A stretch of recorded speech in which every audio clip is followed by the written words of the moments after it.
All right, good evening, everyone. My name is Mike Panessa. I'm the chair of the Administrative Appeals Board. I hereby call the regular meeting of the Administrative Appeals Board for March 22nd, 2023 to order. As you all just heard, this meeting is recorded. Board Secretary, could you please call the roll? Board Member Vasily? Here. Board Member Moses? Yes. Board Member Sinclair? Here. Vice Chair King? Yeah. And Chair Panessa? Here. All present. Thank you. So our first item on the agenda is the acceptance of the agenda. The board can discuss and may amend the order of the agenda. I'd like to entertain a motion and a second for acceptance of the agenda. So moved. I'll second. Thank you. Board Secretary, can you please take the vote? Board Member Moses? Aye. Board Member Vasily? Aye. Board Member Sinclair? Aye. Vice Chair King? Aye. And Chair Panessa? Aye. 5-0 passes. Thank you. Next item on the agenda is public comment. This time is set aside for members of the public to address the board on items of general interest within the subject matter jurisdiction for this board. If anyone chooses to speak, they'll have 3 minutes. And although the board values your comments pursuant to the Brown Act, the board generally cannot take any action on items not listed in the posted agenda. Testimony for the hearings will only be taken at the time of each individual hearing. Board Secretary, can you please begin the public comment period? We do not have any public comment speakers. All right, thank you. So we'll dive right in. First item or next item on the agenda is number 3, concerning the property at 225 West Camino Carmelita. This is an appeal of $5,000 fine and administrative decision that Roman and Lincoln Family Trust is permanently ineligible to operate a vacation rental in the city of Palm Springs. Board Secretary, can you ensure that the city staff and the appellant understand that their testimony is under oath? We do have signed affidavits from city staff appellant and anyone on Zoom who desires to testify under this appeal hearing under the laws of perjury. If you choose to speak, you hereby accept and acknowledge that your testimony shall be the truth, the whole truth, and nothing but the truth. Thank you. City staff, can you please present your report? Yes, good evening, Chair, board members, city staff, public here this evening. My name is Patrick Clifford with the Department of Special Program Compliance, and we oversee the vacation rental program here in the city of Palm Springs. Before you this evening's staff report for the property located at 225 West Camino Carmelita here in Palm Springs. It was found that this property did advertise and operate as a vacation rental without a vacation rental certificate in violation of Palm Springs Municipal Code 5.25040A. Elements that led the investigation are found in your staff report. Additionally, the code compliance officer that did the investigation is here to provide further testimony on the investigation. And I would like to invite Code Officer Gonzalez up to the table for his presentation. Thank you.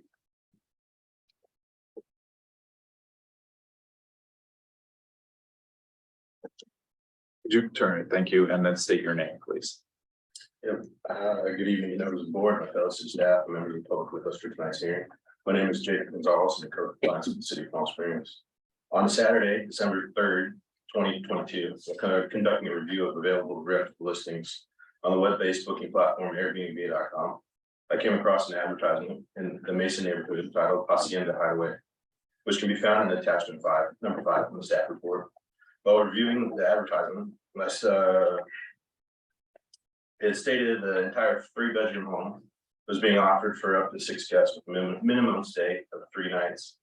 I was unable to find the city ID listed as required for registered vacation rental properties.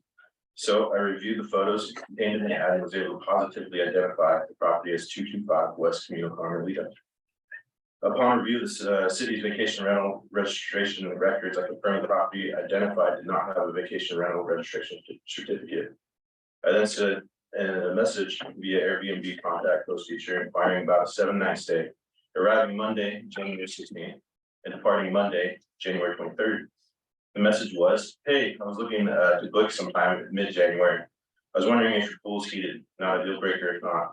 Thank you so much. We were looking for a week in January, starting with 16th. The host, Desta, responded to my inquiry with the following unique response. Hello, Rafael. It is heated and we do not charge a heating fee like most do. And subsequently sent me an invitation to book my request short-term stay. This exchange was included in the staff report as attachment number 6. As a result of my findings contained within the advertisement, the unique response to my inquiry, as well as an invitation to book 7-night stay, I found the property located at 225 West Camino Carmelita in violation of PSMC 525-0408. Operating a vacation rental without a vacation rental registration certificate and issued site AB 0436 to the property owner on title, Roman and Lincoln Living Trust. This will conclude what I have to present. I'll turn it back over to Patrick. I'm available for questions that you're saying. Can I ask a quick question? Is what we have as the first, is that? Because it looks like it's not matching up to me unless I'm missing something. December 3rd, you talking about? The first case.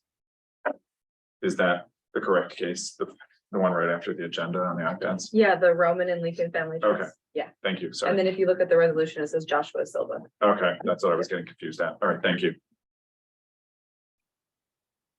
Anything more from the city? Nothing further. Thank you. Okay, thank you. At this time, we'll take questions from the board to the city. Why don't we start with Mr. Sinclair? I'm here. Mr. Moses, I have none. Mr. Vasily? Just a quick question. Is this the first reservation that was made for this property? I do not believe it was the first reservation. Okay. No other questions? Vice Chair Kane? No, oh, no. Sorry, no. So following up on Mr. Vasily's question, I was kind of looking through the information here. Are there showing other kind of looking through here? Are there showing other reviews? You know,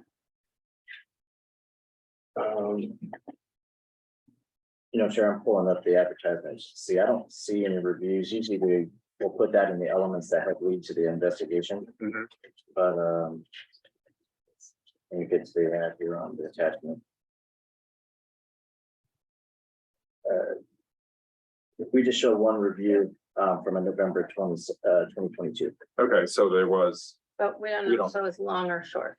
Correct. It doesn't, from the verbiage that's in there, it doesn't say anything leading to like a short term where it says weekend or anything like that. It just said, we said a family of 4, but it doesn't have any kind of a time frame relating to that. okay, thank you. I have no other questions. Anything else from the board? All right, anything from the city? Nothing further. Thank you. All right, thank you. So at this time, I'd like to open the appeal hearing. The appellant will be invited to speak for up to 10 minutes. Any members of the public who desire to speak on this appeal hearing shall have up to 3 minutes. If any member of the public testifies, the appellant will be invited to provide a rebuttal for up to 2 additional minutes. Board Secretary, could you please begin the public testimony period? I do have a signed affidavit from the appellant. You can begin. Hello, everybody. Press the button. Hello, everybody. My name is Joshua Silva, and Hacienda Hideaway was a 2-year project for myself and my family. We actually built this with a lot of care. I'm going to be talking about 2 properties because I do have an active vacation rental license. I've been very active in speaking for a vacation rental license in the hearings leading up to the recent changes to the ordinance. And so I know the rules, I understand the rules. And I try to present my case to the city before we had ever got to this point, to kind of show like when I finished this property, I built this property. It's a very delicate property. Property was just featured in Sunset Magazine. We built it with love and care. We were going to move into this property. We had moved it up to Idaho during the pandemic. This was going to be our property that we were going to move into. And so unfortunately, the real estate market has changed. That's what I do for a living. I work hard just like you guys do. I put my shoes on every day. I go to work. I do mortgage and real estate, and I invest my money into this city. I invested millions of dollars. I'm not a flipper. I'm not an investor. I do long-term hold. And but unfortunately, due to circumstances, the market has changed, and when I refinanced this into my permanent residence, I was not able to afford I had the same mortgage at my house in Idaho, and I had a $2,600 a month difference in payment.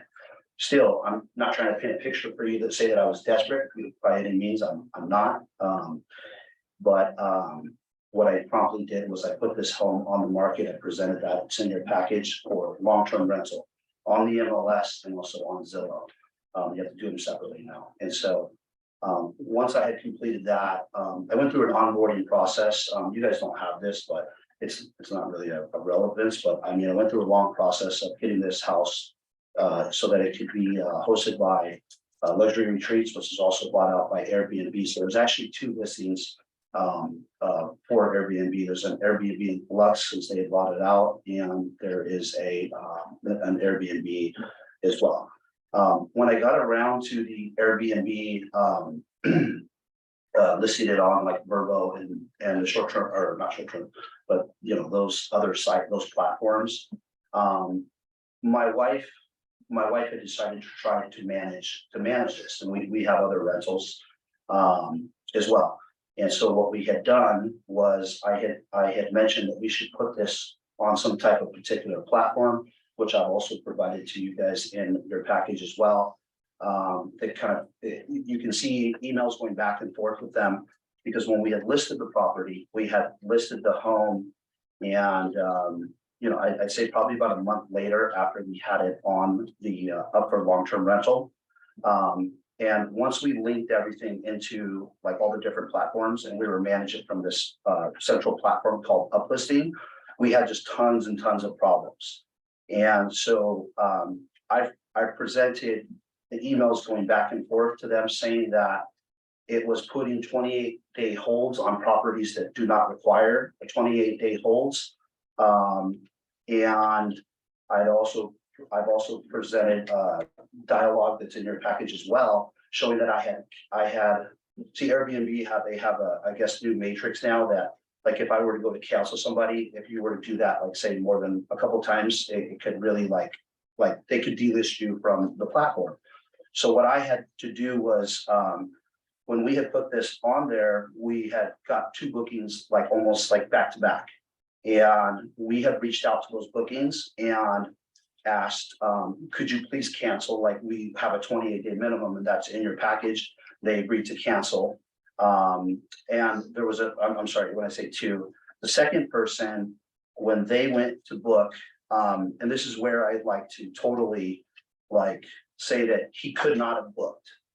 He just couldn't, because in your package, there's a conversation between a girl who had almost simultaneously went on the site to book for 3 days. And she says in a message, hey, I was just going to book 3 days.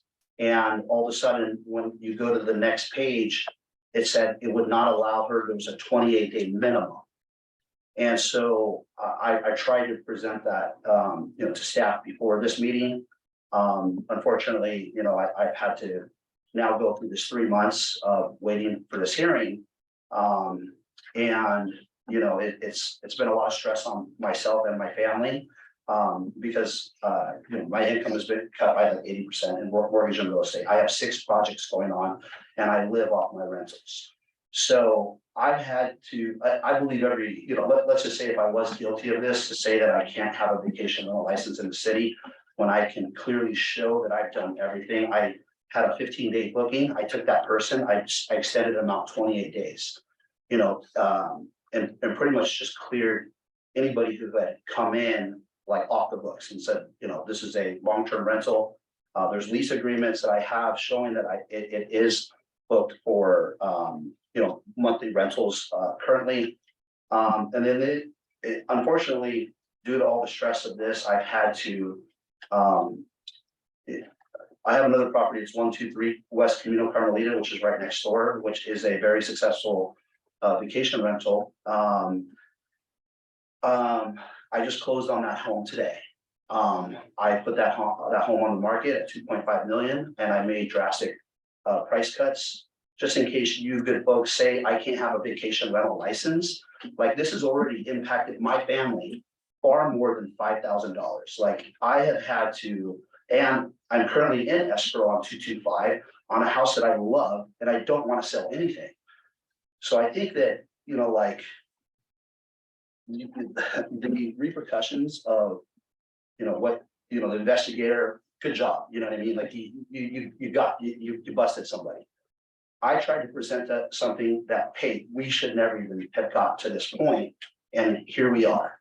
So now I'm, you know, potentially losing hundreds of thousands of dollars on homes that I love. I love this city. I spoke at this meeting saying that, at those meetings saying that Palm Springs does vacation rental better than anybody else in the country. And I commend you guys for doing that. So like when I would hear about the complaints, see, I live in the Mesa and not full-time anymore, but I know just about all my neighbors. Everybody there walks, like, you know, it's, you know, I love the neighborhood. I love the city. That's why I invest here. But when somebody brings something that's, you know, point blank, I don't think we should have ever even got to this point. I definitely understand law and order. I'm on your side with that. But I mean, there's a common sense side to that as well. I've demonstrated through the documents I've supplied to you guys that, you know, I've done everything I could to correct the problem. Unfortunately, you know, with the downturn in the market, I live off of my rentals, and that's the only way I've been able to survive. And you know, so I mean, I'm stating that because so that you know that why would I, if I'm trying to break the rules, why would I be actively canceling income? I would be welcoming it. And I did talk to my wife about, because my wife does the interaction, and she said that I never approved a 1 week stay. She said, I looked at the message. I thought it said, you know, like, you know, they asked about the pool, and she said, no, we don't charge a $75 fee like most people do. And then that was that. The way we have it set up now is you can't come in, there's no instant book. Another thing that had caused a lot of issues was because Luxury Retreats is now Airbnb Lux. There's been a lot of confliction with also those two websites. We've completely taken it off of the we've taken all of our homes off of the uplisting just to eliminate those problems. But I think in your package there's a strong enough case. I have something here, and that's all it, you know, that was just to show that I closed 123 West Camino Carmelita, because I did have active bookings on that, and I have a management company that could sue me. So I just really strongly urge you guys to look at, like, every crime should fit the punishment, and this is just overkill. To say that I can't, like, that was detrimental to whether I'd be able to pay my mortgages and feed my family. If you had said out of this meeting, hey, you can't have a vacation rental license anymore. I couldn't let it get to that point. So under duress, I had to now sell homes that I love. And I think that should be the end of this subject. And you know, I don't know. I guess I'll wait to see what you guys have to say. Anything further? No, that's it. That's all All I right, got. thank you. Let's open it up for questions from the board. Why don't we start with Mr. Vasili? I don't have any questions right now. I'll pass. Vice Chair Kane?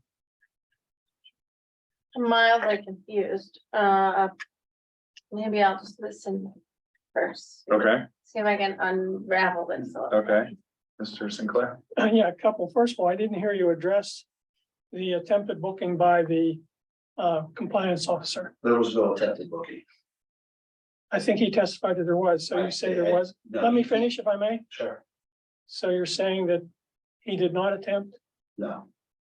He could not have got through the platform at that point. so you think he hacked it in or something? No, I don't think he could have booked it. That's what I just told you. Okay. And it was also mentioned that there wasn't a license number on the site, There is no license because I'm not doing short-term rental on the property. regardless of what kind of rentals you're doing. Do you have a license? I have a license on a separate property, yes. Okay, you do not have a license on this property. No, because I'm not short-term renting. I'm not required to have a license. All right, that's all I have right now. Mr. Moses? Yeah. I got the impression that you stopped all short-term rentals. Turn your mic because on, of this. please. Turn your mic on. Your mic. Oh, I'm sorry. I got the impression that you stopped short-term rentals as well, all of them, because of this citation. I'm asking council, if someone is barred pursuant to this kind of a situation, does it affect their right to have any short-term rentals elsewhere in the city? Or is it just for that property? It would be any short-term rental. The violation section specifically says that it's permanent eligibility to operate a short-term rental within the city. Any short-term or other, It would be any short-term rental. I never understood that. Yeah, I'll cite specifically to the language so that you have that. So it's section 5.25.090. So any person who operates a vacation rental without a vacation registration certificate shall be liable to the city for the payment of transient occupancy tax, including without limitation penalties and interest, payment of the administrative fine of $5,000, and permanent eligibility to operate a vacation rental in the city. Any, I interpret that to be any. Yes. Yeah. That's all I have. I misunderstood. I did not understand that correctly. So I have a few questions. So who set up the Airbnb ad? I had initially set up, the Airbnb, Okay, yes. and you say you have a permit on another property and you're very familiar with the rules. From what we have in front of us, the officer actually requested, so he did get through the system. He requested January 16th through January 23rd.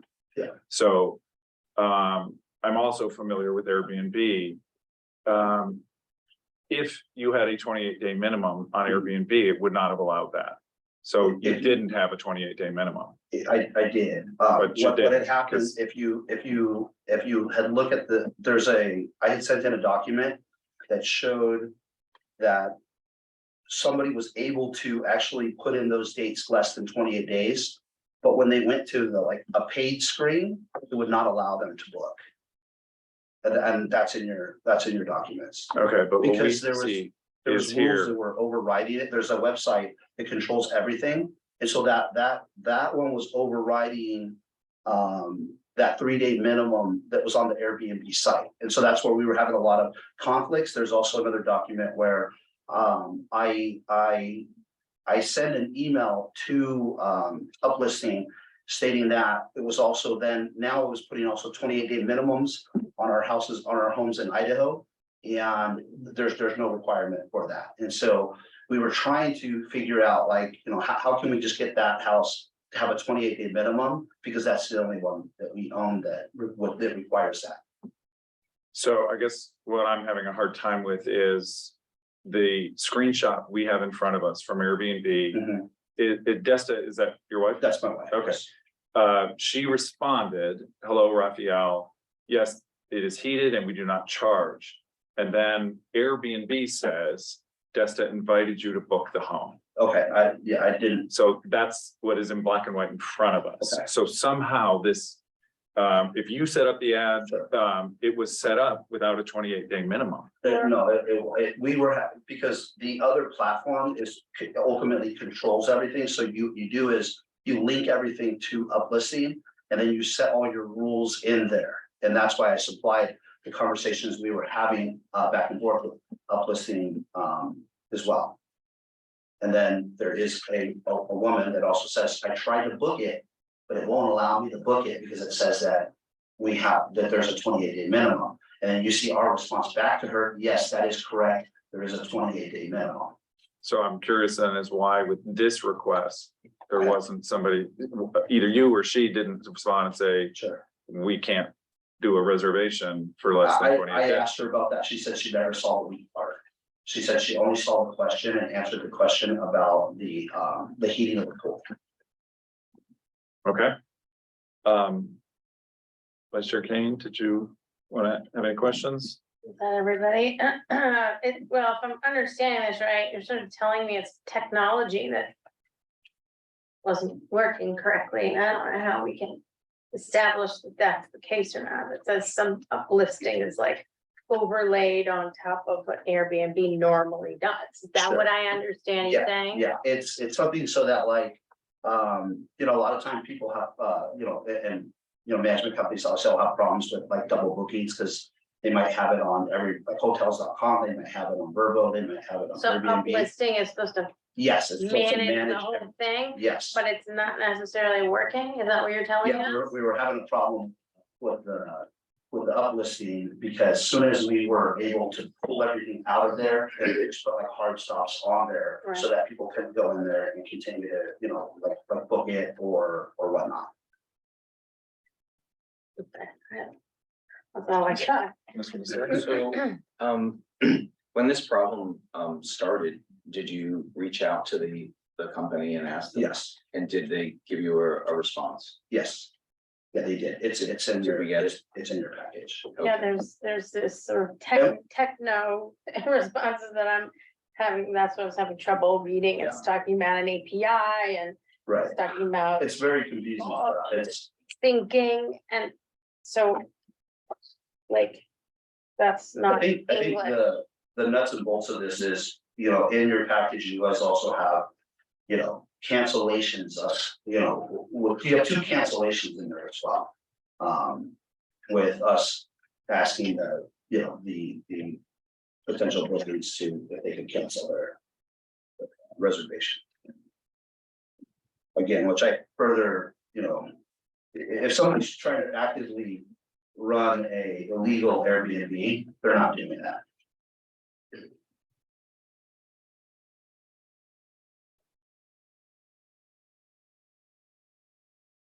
I don't have any other questions. And to your point, my wife is at home with 3 kids under 7 years old. Sometimes it's, it's pretty hectic, especially with me. I am in between Palm Springs and Idaho, away from my family, and she's at home by herself. All right, any further questions? All right, at this time, the city has an opportunity. If they have anything to add. Chair, I just clarify, we did receive information, that Mr. Silva did, testify about, submitted into the city to review first, and that's supposed to be correct. Where we just got stuck is, one, we don't want to be the enforcer and the decider as well. And so we want to make sure to bring this into the board to make sure, it's a fair decision. Where we got stuck is that, with the information provided for his appeal, we still had in front of us an inquiry from a code officer stating the certain dates, saying, and then the advertisement showing minimum base 3 nights. And so we just, from that point on, we just thought it'd be best to bring the case forward for the appeals board to review it and make a decision on it. No, and I appreciate your professionalism, actually. Thank you. Anything further from the city? Nothing further, thank you. All right, thank you. So at this time, we're going to close public testimony, and then this now will be for the board to discuss what we've heard from both sides. Thank you. You want to go first, Mr. Sinclair? Yeah, I don't know if you all have it. There's also an email, Gmail saying Desta has invited you to book their home in Palm Springs. And we have so I'm confused with the whole thing. This can is, but it seems to me that there's a lot of smoke and mirrors going on. Mr. Moses?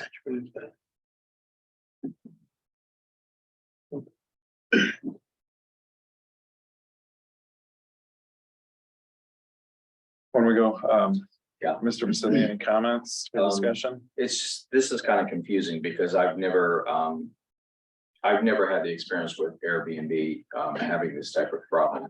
And so I don't know if there was a technical problem or not. It's kind of difficult.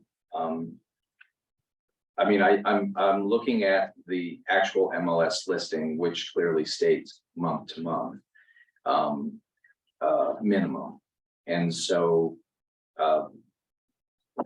was there an error? Was there a technical problem with Airbnb? I don't know. I've never used them.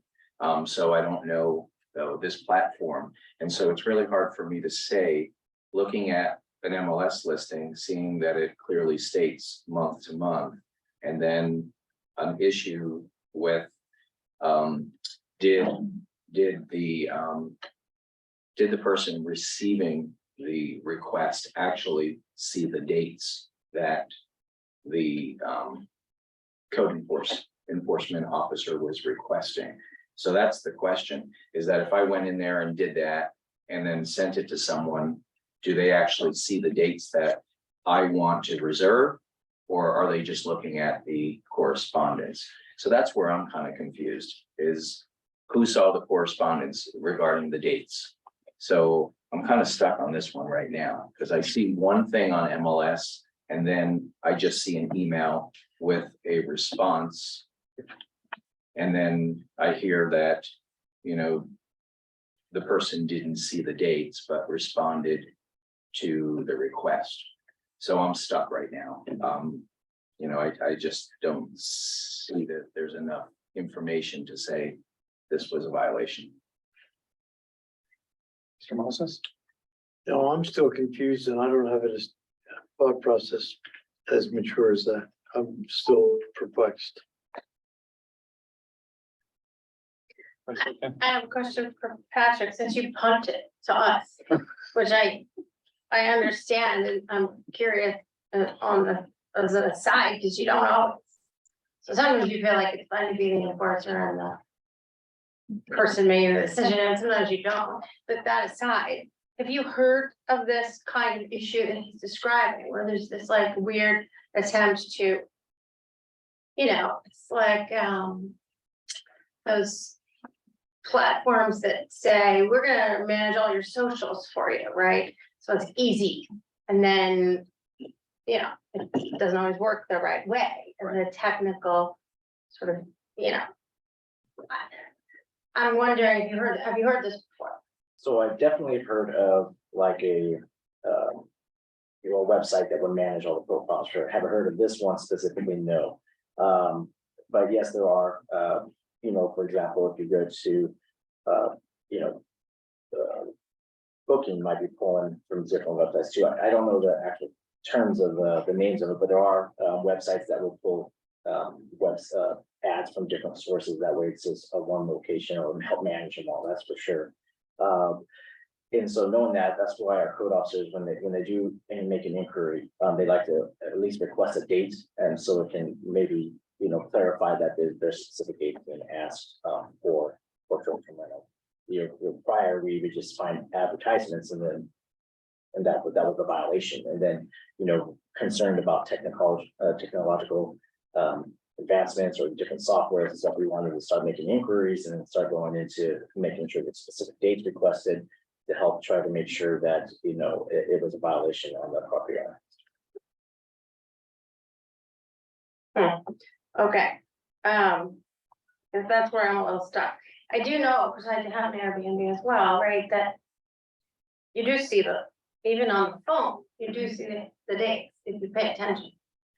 So that's like, it comes up, it'll show you. I mean, you have to look, you know, a Yeah, little that's closely, but I what see it says. Yeah.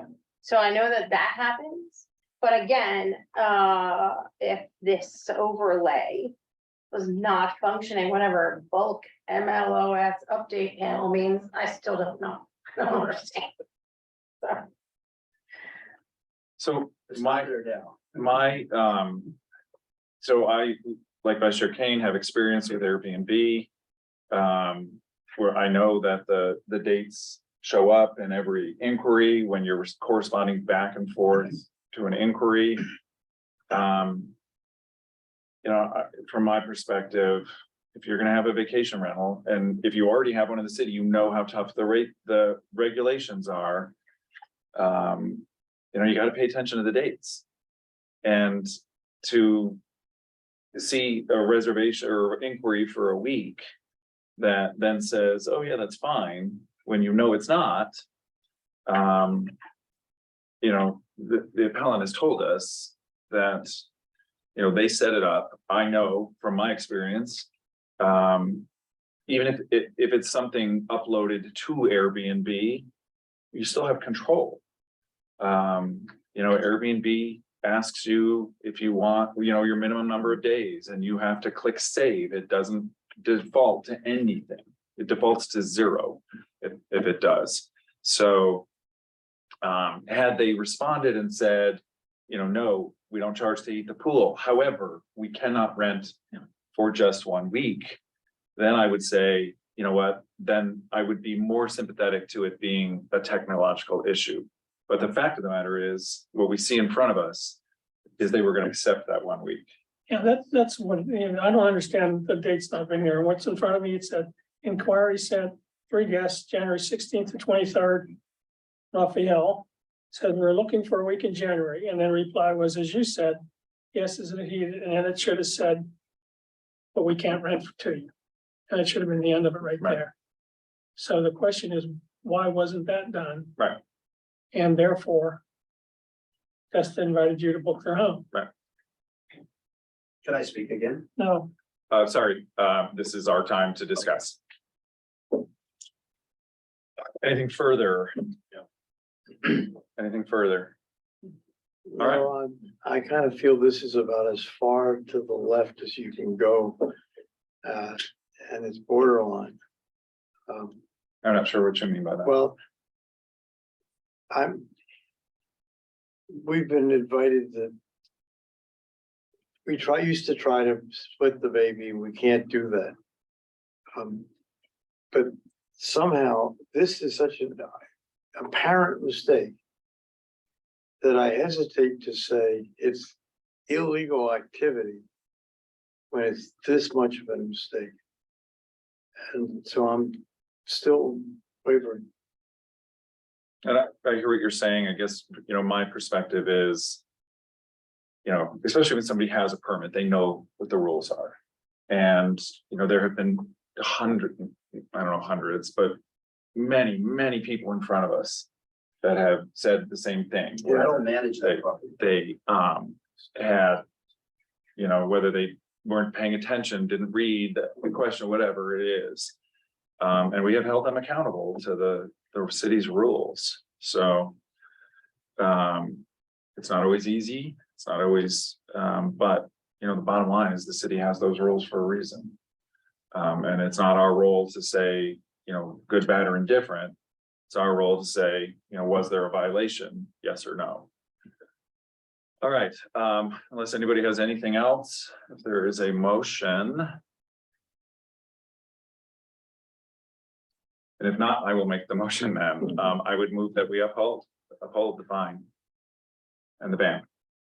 Is there a second? second, City Secretary, Board Secretary, sorry, can you call the vote? Chair Pedesa. Aye. Board Member Sinclair, Vice Chair King, Aye. Board Member Vasily, I'm gonna say no. and Board Member Moses. No, It passes 3-2 to the appellant. All right, so the city, we're holding. You will get an official notification from the city that does not preclude you from a long-term rental. It just does preclude you from a short-term. Thank you, everybody, for your effort on this case. We are going to move on to our next case, and I believe that is what we have this additional material for. Next item on the agenda, number 4. Concerns. let me get back to it. Sorry. How do I do this? Actually, tap. show me too, I here. can't. So scroll, have to like scroll. slide up How and do you then get it on in the first? just tap it. Now, slide up. It's challenged. It's showing you. There we go. Now we go to the next. Oh, wait, hang on. Thank you. You gotta be smarter than this All device. right, Cassandra, I might need you to wait. I think I got it. There, okay, so your next case is this. Okay, thank you. Okay, sorry about that. It's easier to do here. Thank you. So item number 4, concerning the property at 5300 East Waverly Drive, unit K14. Is an appeal of the $5,000 fine and an administrative decision that Jason NG Walker is permanently ineligible to operate a vacation rental in the city of Palm Springs. Board Secretary, can you please ensure that the city staff and the appellant understand that their testimony is under oath? We do have signed affidavits from the appellant and city staff that are present. Anyone on Zoom who desires to testify under this appeal hearing Under laws of perjury, if you choose to speak, you hereby accept and acknowledge that your testimony shall be the truth, the whole truth, and nothing but the truth. Thank you. City staff, can you present your report, please? Yes, good evening, Chair, Vice Chair, board members, city staff and public at the meeting this evening. My name is Patrick Clifford with the Department of Special Program Compliance, and we oversee the vacation rental program here in the city of Palm Springs. Before you this evening is a staff report for the property 5300 East Waverly Drive, Unit K14. It was found that this property was operating as a vacation rental in violation of the Palm Springs Municipal Code 525040 on June 13th, 2022. The elements that led to the citation issuance is detailed in your staff report.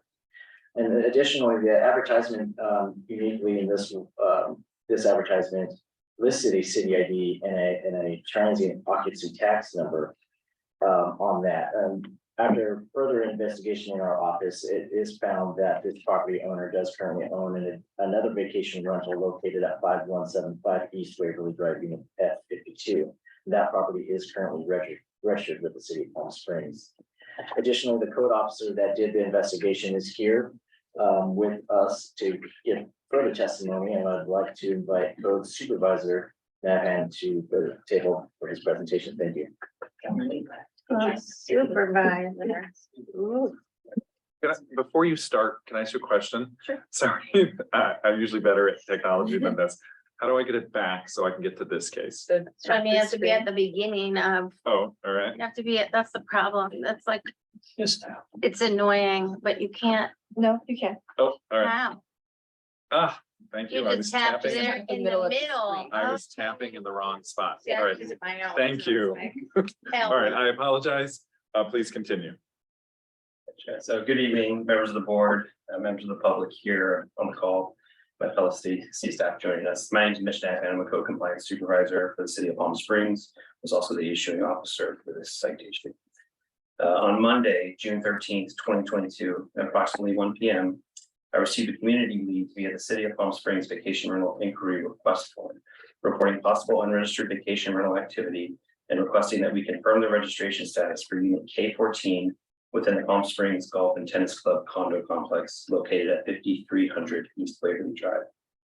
Upon review of the city's vacation rental registration records, I confirmed that the property reported did not hold a vacation rental registration certificate. So I opened an investigation to address the reported unpermitted rental activity. While conducting a review of available rental listings on the web-based booking platform Airbnb.com, I came across an advertisement titled Modern and Contemporary South Palm Springs Getaway, which can be found as attachment number 5 in your staff report. While reviewing the advertisement, it stated that the entire condo was being offered for short-term stays for 2 guests with a minimum stay of 3 nights. I reviewed the photos contained within the ad and was able to positively identify the property address as 5300 East Waverly Drive, Unit K14. I then sent a message via the Airbnb.com contact host feature, which can be found in attachment number 6, inquiring about a 4-night stay arriving Wednesday, October 16th, 2022, and departing Sunday, October 23rd, 2022. My message stated the following. Hi, Jason, your condo looks great. My partner and I will be traveling to Palm Springs for a wedding in October, and our flight gets in around 10 a.m. Would you be able to accommodate an early check-in? The host responded to my inquiry with the following unique response. Hi, Don. I can't guarantee you an early check-in if the condo is booked from the night before, as checkout is at 10 a.m. But we can ask the cleaners to prioritize it and get you in sooner while you wait or have coffee at one of the coffee places nearby. However, if it isn't booked the night before, we can absolutely look at accommodating an earlier check-in. The only way to 100% guarantee early check-in is to book it for the night before, and I suspect you probably don't want to do that. LOL. And subsequently sent me an invitation to book my requested short-term stay. Also seen in attachment number 6. As a result of my findings contained within the advertisement, the unique response to my inquiry, as well as the invitation to book the requested 4-night stay, I found that the property located at 5300 East Waverly Drive, Unit K14, was in violation of PSMC 525-040A, operating vacation rental without vacation rental registration certificate, and issued citation AB 0393 to the property owner on title, Jason Ing. That will conclude what I have to present, so I'll pass it back over to Patrick But I'm available to answer any questions the board may have. Thanks. Thank you. Patrick, can I actually ask a question first? Can you repeat what you started? You'd said that this person has a permit on another property? Yeah, that's correct. So the investigation found that the advertisement listed city ID 4785 and permit number 7957. We checked our records and that city ID number is for a property located at 5175 East Waverly Drive, unit F52, registered to the same owner as this property before you this evening. Okay, And if I can add, Chair, while I was doing my investigation, the host profile for this property, Jason, was also a co-host for another property, which upon doing my photo verification did match up with the registered vacation rental property that accompanied the city ID number 4785. So they had two properties that they're hosting in their profile, so two separate advertisements. okay. All right, anything further from the city? Nothing further, thank you. Thank you. All right, we'll open it up to questions from the board to the city. I'm gonna start with Mr. Sinclair. None here. None here. Moses? Mr. Vasily? No questions. Vice Chair Kane? It's 5175 East Waverly is the one with the permit, correct? That's correct. And this is the citation for 5300. Got it. Is there, and that's the same name or is it two names? What's on 5175? 5175 shows that it's registered to Jason and Jay. Jason and Jay. Jay. Got it. Okay. And this ad says Jason, but I thought I saw in attachment 6, is attachment 6 about 5300? Because that also says Jason and Jay. That's But, correct. but attachment 5 says Jason, but either way, Jason's the same person, That's correct. according to Jason. everything you were able to find. Got Okay, it. Okay. So if I could just clarify, for the registered property 5175, there are two owners listed on title, two separate persons, Jay and Jason, I believe, are two separate individuals. So Yeah, no, I see that. Gotcha. Yeah, it's on the TOT. okay. And I don't know if you said this. Were they paying TOT on this unit? Under a TOT number for the other unit? Or do we know? So I know the account provided TOT returns. It doesn't have It addresses. doesn't have addresses. It would be related to the property that's registered, that TOT is registered for that one specific property. Whether the account collected tax for 5300 and remitted it under the registered property, I don't know, and I don't think I have evidence to prove so. Okay. And then one last thing, it looks like from the ad that is part of our packet, this unit has 17 reviews. Is that, I believe that this particular unit had 2 reviews. And then the host, Jason, had 17 total reviews for his profile. okay, because he could have multiple, I get that, thank you. Okay, but there were 2 reviews for this specific property. That's right. And I'm just kind of looking through here now. Is there any indication in those? Like you had said earlier, sometimes people say, oh, we had a great weekend, or any indication of timing on those? When I'm just looking at the reviews right now, nothing that, states short-term like terminology like weekend or anything like that. Okay. But again, your request is for the 19th through the 23rd.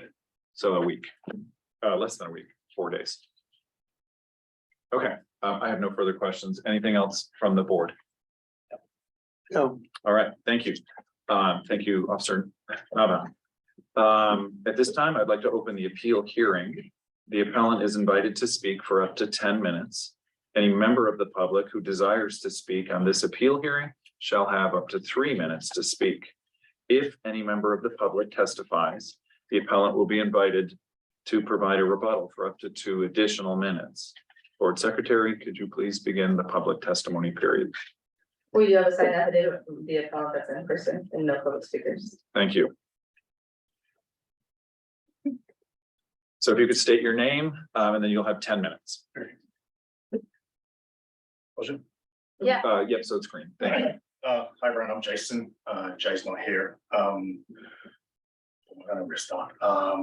So we decided to buy a property together, post-COVID and just used all our savings for it. And he was the one that was tasked with doing all the city stuff. And I think it was a lot of information for him to digest. So he did all the city stuff and got the permits and all the TOT and stuff like that. And then later on, like an opportunity, that was 5175. And then later on, an opportunity came up to buy like 5300. So the agent was like, hey, there's another one. You know, if you're keen, come and have a look at it. So we did, and we got it. That was like maybe 3 months later or something like that. So we messed up. I think what happened was, our understanding was that we needed a permit like per operator, and we didn't understand that we needed a permit like per property. But what we were doing also was like, when we were paying the TOT, we were paying TOT for like, regardless of whether it was like 5 days or like, there was one for 90 days and we paid TOT on that. So we just thought that we just needed one permit per operator, and that was the permit that we paid like the fees on, like the 11%. So we paid 11% on basically everything up until the point where we got the fine. And I just feel like maybe it's a little bit harsh. I was hoping like for a warning or something, because it was a first offense, and it wasn't like we were trying to avoid paying fees or trying to be deceptive or anything like that. It was like a genuine misunderstanding on our part, and because we were like totally brand new to being you know, like hosts and stuff like that. We'd only been doing it for like 3 months and then got something else. I think we were just super new to it, and there was just like so much information, and I think we just genuinely made a mistake. In regards to Airbnb, we use my Airbnb account because I've been using Airbnb for longer, so I set up the accounting thing, but Jay's the one that's responsible for answering everything. So I had no idea that he'd even, like, until I got the packet the other day, I had no idea that that inquiry even came in for that week or anything like that. He's not here today because I guess my name's on the summon, and I'm the one that's being like, I'm the one that's being fined and disqualified, and he's sort of not, because his name's not on the Airbnb account. I don't know what else to say. I'm just super nervous. Sorry. Sorry. Anything further? More time. I know I have time. I'm just like trying to get as much information out as I can that I can think of as it comes to mind. Take a breath. It's not a summons, we're not a judge, it's okay. Yeah, I It's get it. just admin, relax, I think that's what I can think of okay. right now. Like, I'm happy to answer any question. Like I said, we're not trying to be deceptive, and we're not trying to like get away with stuff. We've been paying TOT, we've been filing stuff on time. Like, we've been trying to follow all the rules and everything. And since we got that fine, I've taken over the city stuff because I'm a little bit more thorough than him. He's sort of like la-di-da. So I've taken He's not over, here. so I've kind of like taken over the permit stuff to make sure it's like more thorough, and I'm like reading it more thoroughly and stuff like that, and making sure that we're like adhering to everything. Whereas he's just more like, you know, just look at it and put it aside and stuff. Yeah. Anything further? I don't want to cut you off. I just can't think of anything. Okay. I guess I guess when you ask questions, I might have more to add. Okay, all right, thank you. Before we do board member questions, Patrick, I just have a quick question for you. For your comfort, if you're both on title, this is both of them. This is not singling out one, correct? So title information that code found and what I'm seeing right now, Jason's the only one listed as the primary owner on the Okay. property, and that's why Which one? 5,300. Okay, And that's why the citation was only issued to Jason, and not Jay. okay, And so from this point, the citation is just solely issued to Jay. okay.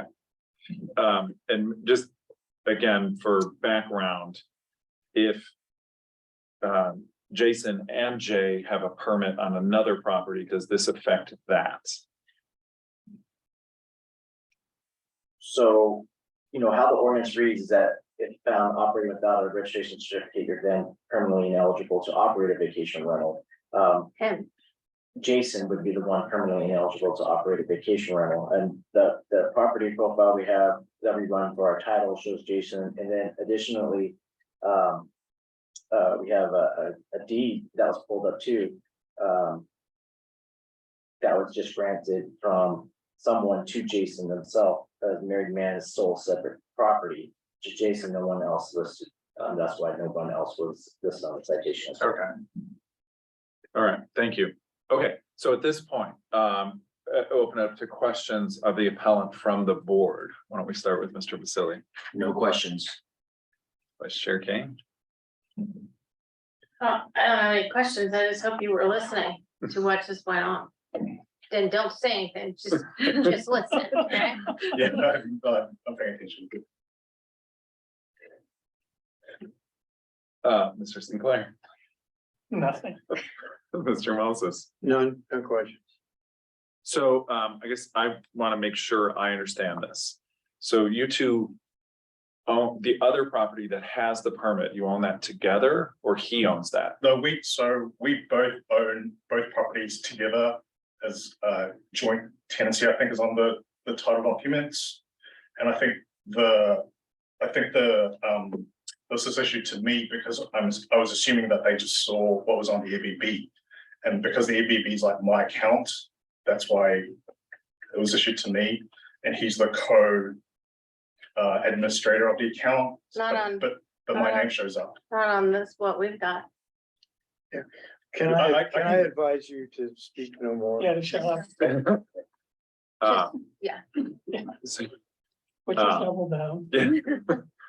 All right, so I guess what I was asking though is, you set up the ad, I set up the EBB because it's my account. okay, but, all right, but there wasn't a permit on this, so you set up the ad, right or wrong, thinking that, I think you testified that you thought the permit We was thought for the we people, thought we not need the one property. permit per operator, Got it. and not one permit per property, which is why the 5300 had the permit for both properties at the same permit. Mhm. Okay, And so we've been paying TOT for both properties on that Okay.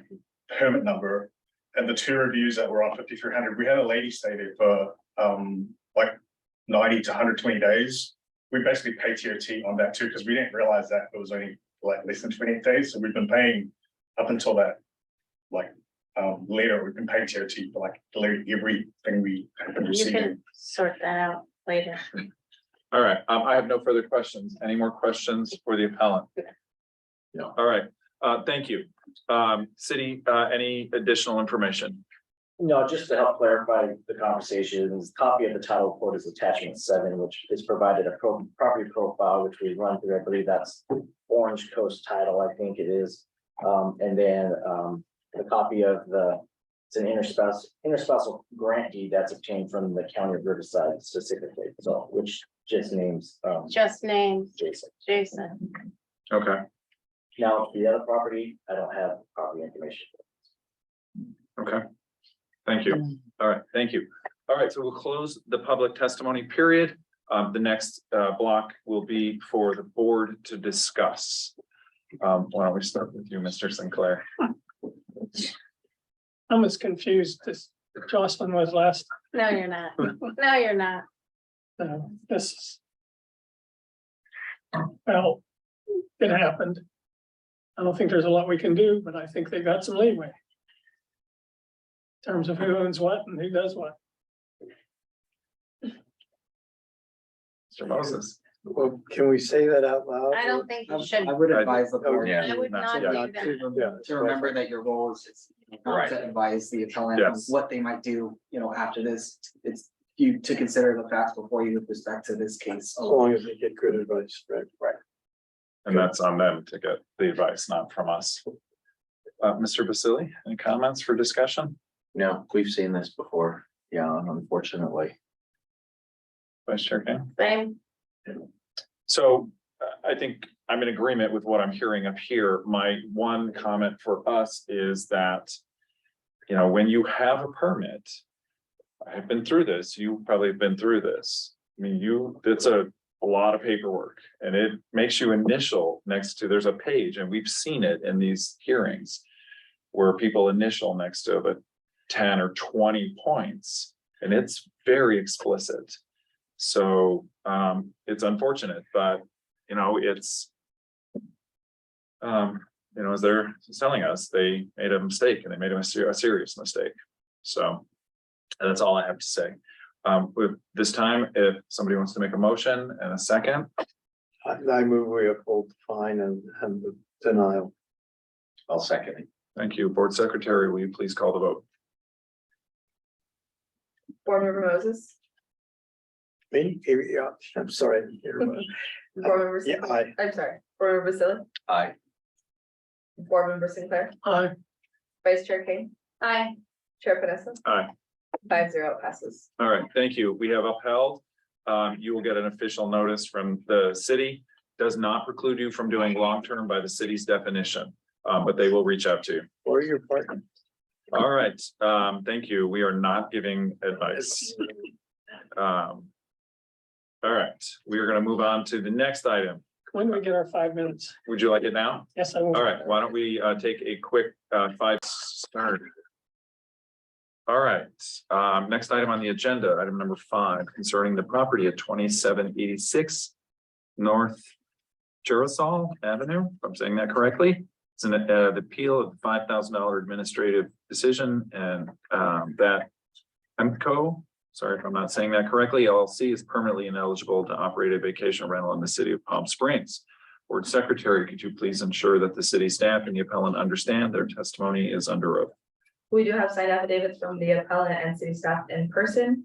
Anyone on Zoom who desires to testify under this appeal hearing, under the laws of perjury, if you choose to speak, you hereby accept and acknowledge that your testimony shall be the truth, the whole truth, and nothing but the truth. Thank you. City staff, could you please present your report? Yes, good evening, thank you, Chair, Vice Chair, board members, city staff, public at the call or at the meeting and on Zoom call this evening. My name is Patrick Clifford with the Department of Special Program Compliance, and we oversee the vacation rental program here in the city of Palm Springs. Before you this evening is a staff report for the property located at 2786 North Jurasol Avenue here in Palm Springs. It was found that this property was advertised and operated as a vacation rental from the elements that are listed under the staff analysis in the staff report. Just some background, on October 18th, 2022, the Department of Special Program Compliance did receive an application to apply for a vacation rental certificate for the property located in the staff report. However, this application was rejected and sent back to the applicant. I do have listed on the staff report that the department did not receive a corrected application. However, staff did advise me just a few days ago that that was incorrect and we did actually receive a completed application. However, I think that application was placed on hold pending the outcome of this citation. Additionally, the code officer that investigated that advertisement, which led to the issuance of the citation, and is here to provide further testimony as part of the investigation. And I would like to invite Code Officer Whitaker to the table to provide his evidence. Thank you.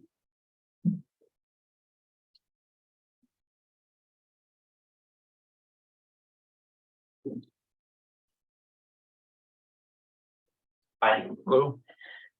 good evening, members of the board, my fellow city staff, members of the public present for tonight's hearing. My name is Jason Whitaker. I'm a code compliance officer with the city of Palm Springs. On Thursday, November 10th, November 10th, 2022, while conducting a review of available rental listings on the web-based platform Airbnb.com, I came across an advertisement in the Little Tuscany neighborhood of Palm Springs titled Ultra Luxe Earthy Vibes, huge mountain view, which can be found as attachment 5 in the staff report. While reviewing the advertisement, it stated that the entire 3-bedroom home was being offered for short-term rental stays for up to 8 guests. I was unable to find a city ID number on the advertisement as required for a registered vacation rental property, so I reviewed the photos contained within the ad and was able to positively identify the property address as 2786 North Jurasol Avenue. Upon review of the city's vacation rental registration records, I confirmed that the property identified did not hold a vacation rental registration certificate. I then sent a message via the Airbnb.com contact post feature, which can be found in attachment number 6. inquiring about a 7-night stay arriving Tuesday, November 22nd, 2022, and departing the following Tuesday, November 29th, 2022. My message stated, "Hi Allison, your home is gorgeous. I just have a couple of questions before booking. Is the pool and or spa heated? If so, is there an additional charge?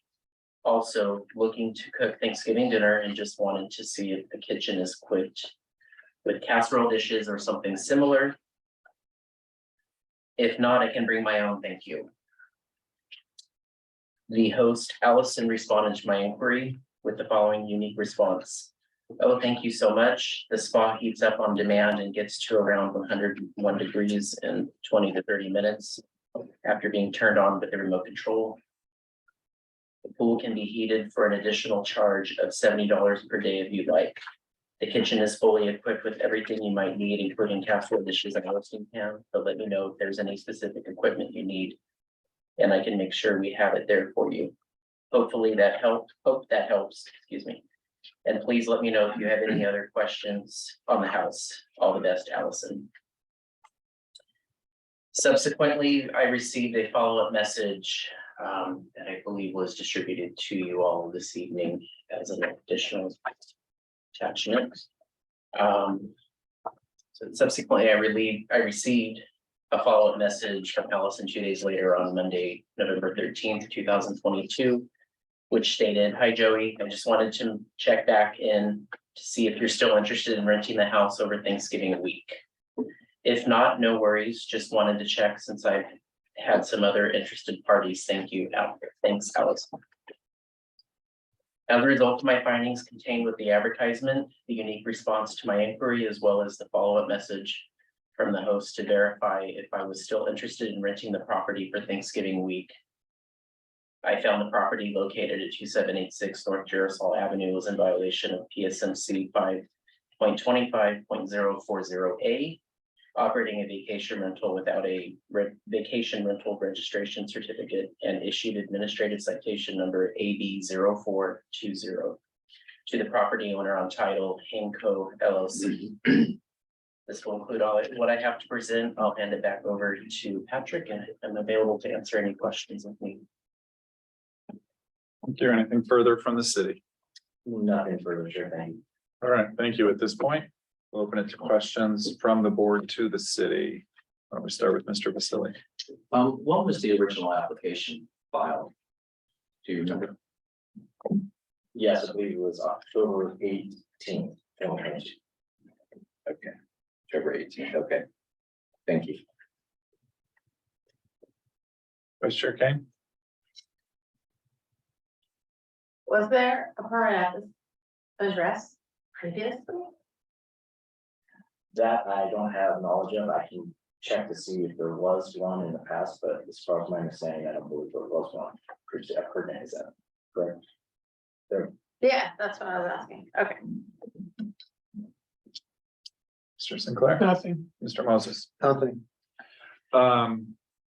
Let's see, so Patrick, you had said that October 2022, there was a permit application, it was rejected. And then there was an application resubmitted. Do you know why it was rejected? I do. I believe the signature was not of the owner that was provided, and so with that, they sent it back. Okay, but, and I guess what I want to get at is like all of the paperwork, including the checklist and things like that, were part of the application. It was just the signature wasn't who you would allow the signature from. That's correct. Okay, thank you. I have no further questions. Anything else from the board? All right, anything else from the city? Thank you. All right, thank you. At this point, we'll open up the appeal hearing. The appellant, thank you. The appellant is invited to speak for up to 10 minutes. Any members of the public who desire to speak on this appeal hearing shall have up to 3 minutes to speak. If any member of the public testifies, the appellant will be invited to provide a rebuttal for up to 2 additional minutes. Board Secretary, could you please begin the public testimony period? We do have a signed affidavit from the appellant in person. We can begin. All right, thank you. If you want to come on up, please, state your name, and then you'll have 10 minutes. Hi, I'm Jared Nelson. I'm the president of the Hamco LLC. As noted earlier, we did submit a request for permit for short-term rental. While that was in process and then subsequent reprocess, we listed the property as a long-term rental subject to 29-day minimum. I provided some materials where the listing both states a 29-day minimum in the property description. Additionally, in the rules of the house section, it reiterates a 29-day minimum. When what we now know is the code enforcement officer reached out inquiring about dates. People can inquire about any dates, but we do not do instant booking. It requires review by our booking manager. And any booking of fewer than 29 days will be rejected. In this specific case, the person didn't request to book. They asked, is the house available on certain days? To which we said, yes, it is available on those days. The reason why we said it is available on those days without providing, and it's available for the subsequent, 20 days to meet a long-term rental minimum, is we frankly had some issues with scammers. I provided a bunch of text conversations from people who are obviously fishing for house vacancies. So we're very restrained in terms of what we reveal to client solicitations about is the house available or not. But we do not book for fewer than 29 days. And we submitted a history of rentals on that property. Showing that there has only been one, and it was 29 days or greater.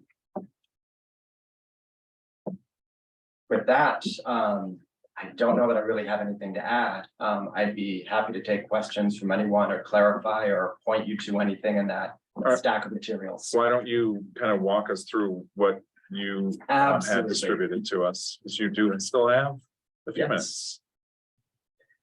So we brought a sheet of paper. It says about this space. Top half is gray, bottom half is blank. Mhm. Unfortunately, we couldn't print out the whole thing, so you have to flip down to the second page, which is the second half, where the very last sentence, please also note that this property is presently available for booking stays of 29 days or longer. Any booking requests of fewer than 29 days will be revised to a 29-day booking. So that is the first spot in the listing, 29 days. The 2 pages behind that house rules, the second page of that under additional rules states that any booking for 28 days or fewer will be extended to a 29-day booking. And that's the deal. In terms of other materials, there's a number of landscape format correspondences. And all this is a number of line solicitations, just asking about dates. And our standard practice is, if you ask about, is the house available on this date? If it's available, yes, we will tell you. That's not a booking. If you do try to book for fewer than 29 days, you will be rejected. And with regard to your attachment, which I believe was attachment 5, no, excuse me, attachment 6, which was the correspondence between my booking manager, Allison, and the code enforcement officer. If you flip to the very last page of that, you'll notice that it says there's a bar, it says request to book. The reason that bar appears is that no booking was requested. And had a booking been requested, it would have been rejected for being fewer than 29 days.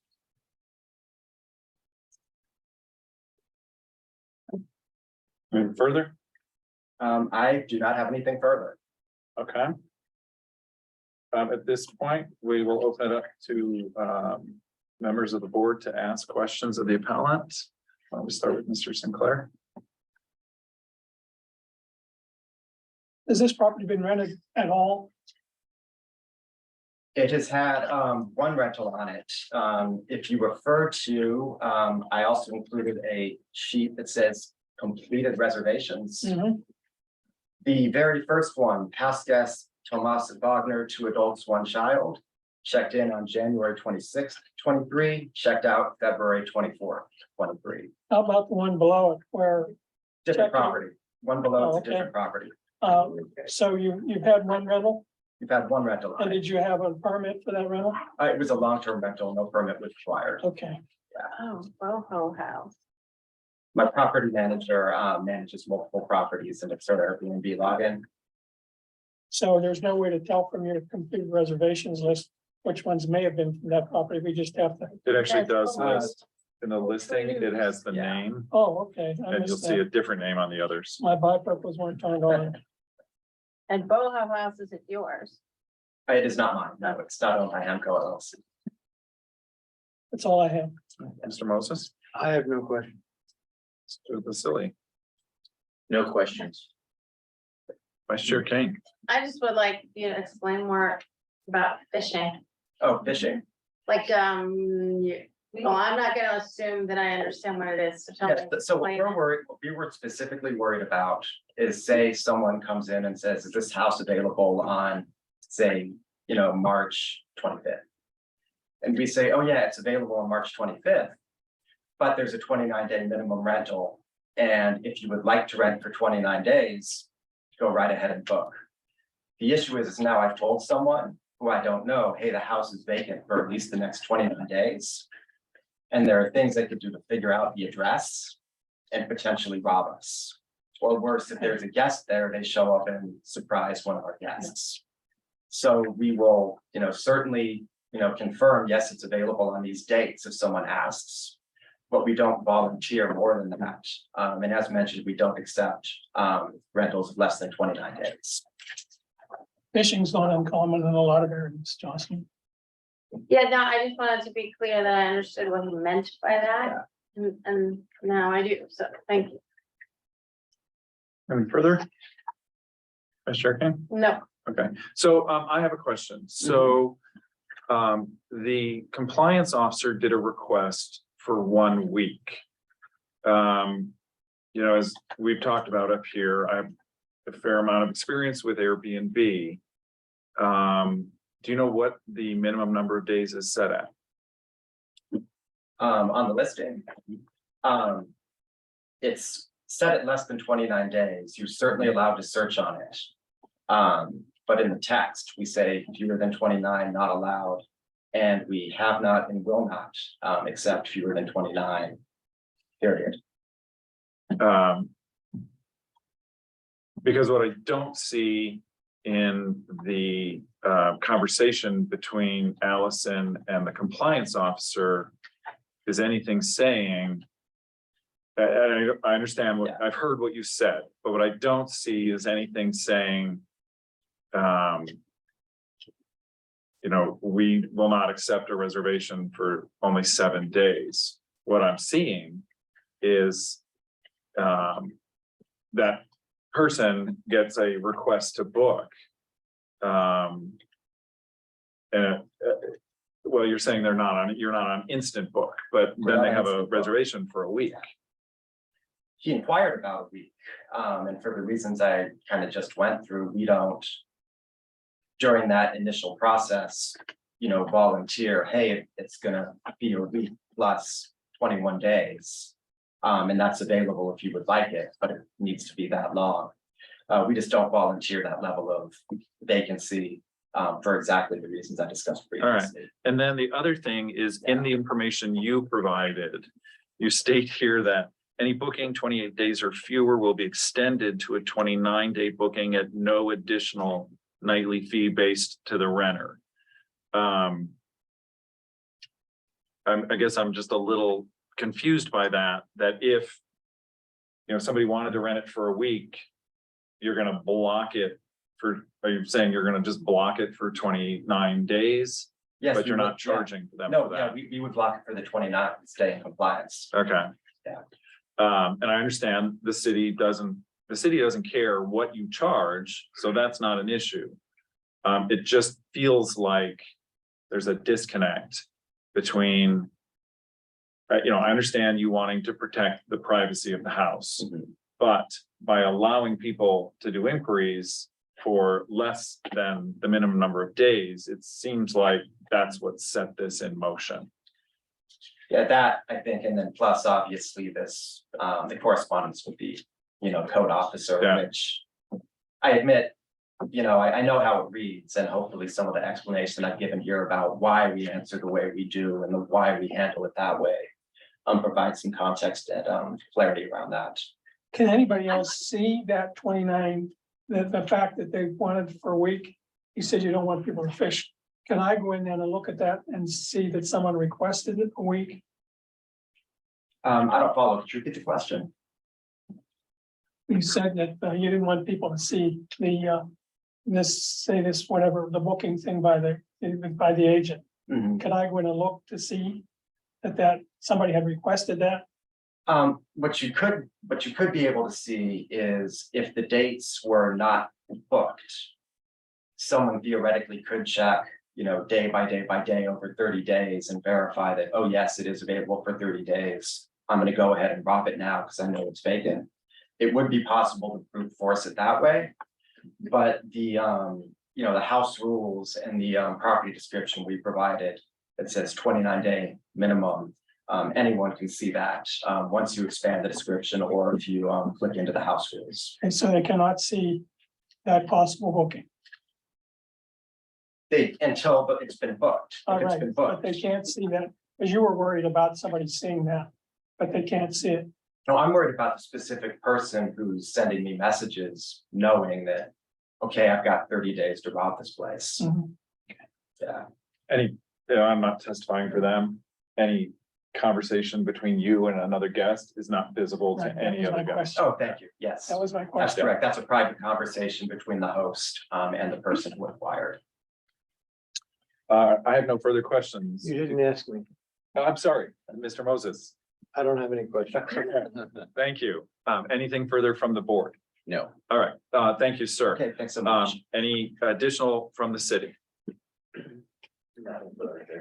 All right, then we will close the public testimony period. And then the next block is for the board to discuss. Let's start with Mr. Moses. Okay. I think it's pretty clear that they did not violate the law and that they are not guilty. Okay. Mr. Moses, I agree. Mr. Vasili, I'm gonna agree as well. Vice Chair Kane.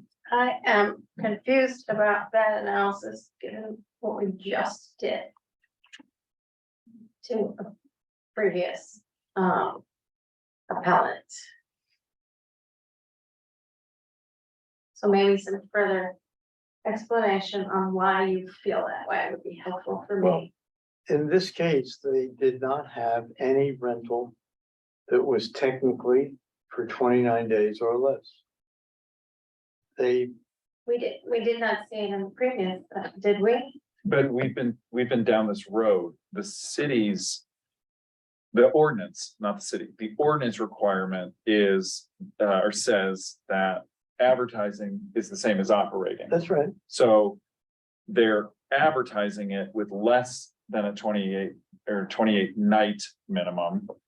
And I guess I would be a little bit more sympathetic had that back and forth said, yes, it's available, but you must do 28 or Okay, 29 days. I agree. That's where I'm getting stuck, because it implies that they would have accepted that reservation. And I guess also, let me just add that they then have applied for a vacation rental. So permit, which implies they would like to do going forward. Assuming they're able to, shorter term. But that's just context. But again, just on a consistent, level, did we not just Yeah. in the same way Yeah, I agree. and then different appellants suggest that that error is extremely costly. And it's not about, they didn't hit book, because that's not what the staff here ever does. They didn't advertise it for less than They, 28 days. they, I They beg to advertise it with differ, blood. they do advertise it for less. I It would is agree, not- I It would is not agree. set for 28 days or more. It is set on Airbnb for less. That's what the testimony we doesn't matter heard. what- It does I matter. used to own and rent out warehouses. It's vacant until they put something in and they take something out. But if they rent it for a month, they rent it for a month. It's not a matter of renting it for 28 days or 29 or whatever the minimum is. They didn't rent that again for another 30 days. Oh, okay, I mean, That building was not rented for, for 7 it days. doesn't matter. I guess I'm not understanding how that's apples and apples. Well, The- because they didn't advertise it as such. They didn't say, come for a weekend, come for a week. But they also didn't say you couldn't. But they So the have- request was for a week And they, and And they said, they responded to that, said so it it wasn't Thumbs up. automatic. if you'll take it for they 28 didn't days. But say they didn't that. say that, But they did. but they didn't. That is You- exactly You what know, they did. and what you they- have it right in front of you. Nowhere in this Yeah. back and forth, does it say, What are you saying? Um, I don't know how we can do one. and does the it other say, a different way. she said, that's great, thank you, the dates are available. Yes, there's a house is available for those dates. And then they check back to see if you're still interested in renting the house over the Thanksgiving week. Yeah. So what I'm saying is two things. One is the ordinance says that advertising is operating. This ad allows somebody to do a request for a week. They didn't say to this But person, then the you building, can't rest. the building would have remained empty for the next. That's 3 that's weeks. their choice, though. That's not for us. That has nothing to- to do yeah, with that It's is not- anybody's choice who rents a building. You rent it, you use it, you don't use it. I'm gonna go away for the weekend. I'm not gonna be there. I don't understand how that has anything to do with this. The city states that if you are renting for less than 28 nights, it must have a permit. And they There's no rented for permit. that many nights. They were, but these messages that are in front of us, they're saying it is available for Thanksgiving week. Yeah. And it's available for beyond that. And you, the least you can rent is gonna be 30 But days. they didn't say that. That's, I think, That's what they ended up doing. And that's, they Well, how didn't say otherwise. All right, well, I think that's inconsistent completely. I move we uphold. all right, so I was gonna add, if there's no more discussion, No, I understand what you're saying. is there a motion? I move we uphold. All right, is there a second? I'll second. Thank you. Board Secretary, could you call the vote, please? Board Member Sinclair, Aye. Vice Chair Kane, Aye. Board Member Vasily, Aye. Board Member Moses, No, Chair Vanessa, Aye. passes 4-1 to uphold. All right, thank you. So it is upheld. City will contact you in an official capacity. Again, as we've stated, this does not preclude you from a long-term rental. I want to thank everyone for their effort on this case. We are going to move on. Chair, for the next case, they were on Zoom and they messaged and said that they had emergency and they wanted to reschedule their hearing. All right. I don't see any reason to have a problem with that, so I just have a question regarding that, given we have a backlog. I know that we're always bending over backwards to accommodate everything, but I guess I get to a point because it does impact our schedule. Where if someone is on schedule, they've been on this schedule for a long time, I guess I understand emergencies and I'm not being like harsh, I'm not meaning to be harsh, but we're here and they're not. And I don't necessarily, I'm not advocating we hear it, but I'm advocating that this is kind of a problem. That's all, I'm just gonna say that. I would ask the attorney if you want to rule on it without the appellant meeting. I don't know that we we typically have never have. done it. They were noticed 30 days in Okay, advance. well, so- maybe. we that's up to actually you. typically, I believe, in a case like this, actually polled the board to say, are we willing to postpone? If that's not appropriate, let us know, but Yeah, I certainly don't believe you have any requirement to postpone, as you know, as clerk said, it was properly noticed, they were aware of this hearing. But the board may choose to continue it if that's, I think we've been mean enough tonight. That's really not the issue. However, this is an administrative citation with a permanent ineligibility, so maybe that warrants us giving them reprieve. I would agree, and if- On the basis, that's my opinion, you can poll, if you would like to poll. Maybe if it was like a singular citation, I would change my mind, but it's not. I think I would agree with you, and if we want to. Have some rules around postponing once you're on the agenda, I'm open to that, but Do we need to make a motion? to postpone. We're looking at you, Abe. oh, sorry, I was reading the rules actually, just to make sure.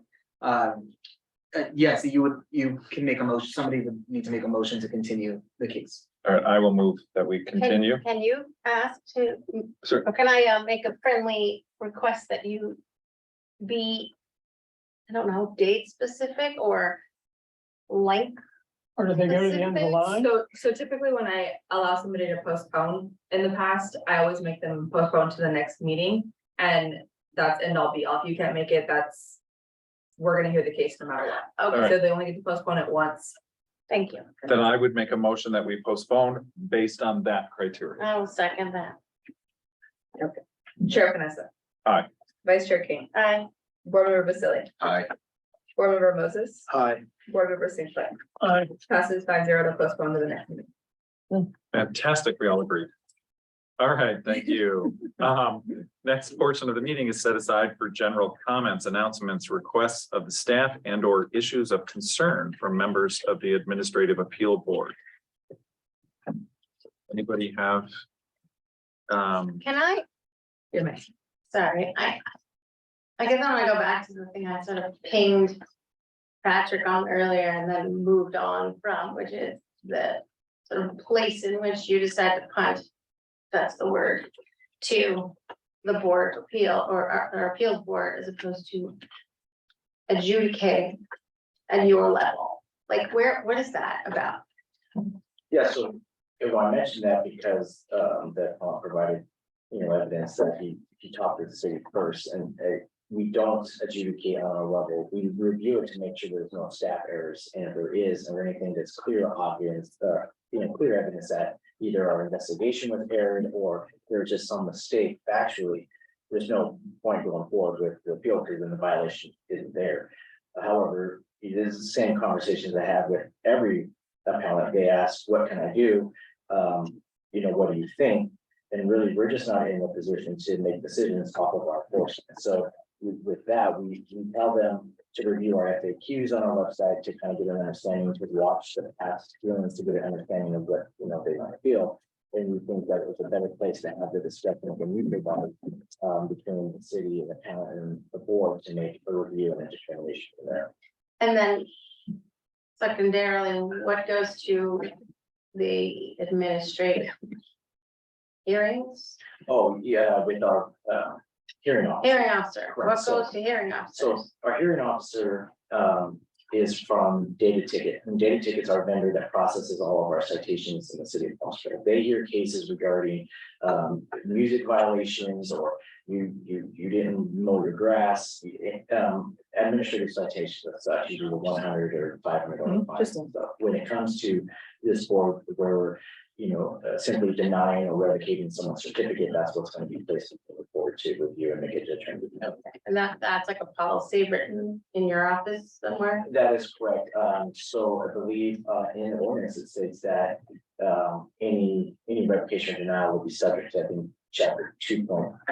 If that's the appeals board section of the code, Got it. there's reference that those cases will be heard here. Okay, thank you. Any other comments or questions of city staff?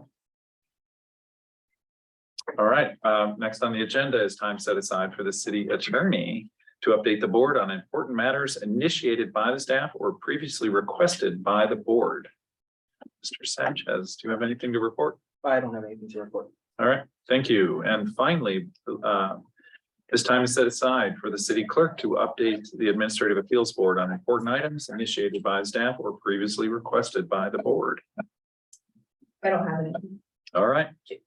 Next meeting is April 26th at 5:30. Although we moving the time on that? That's what I was gonna say. Do you wanna, for the record, talk about your timing for meetings, or can you just do it?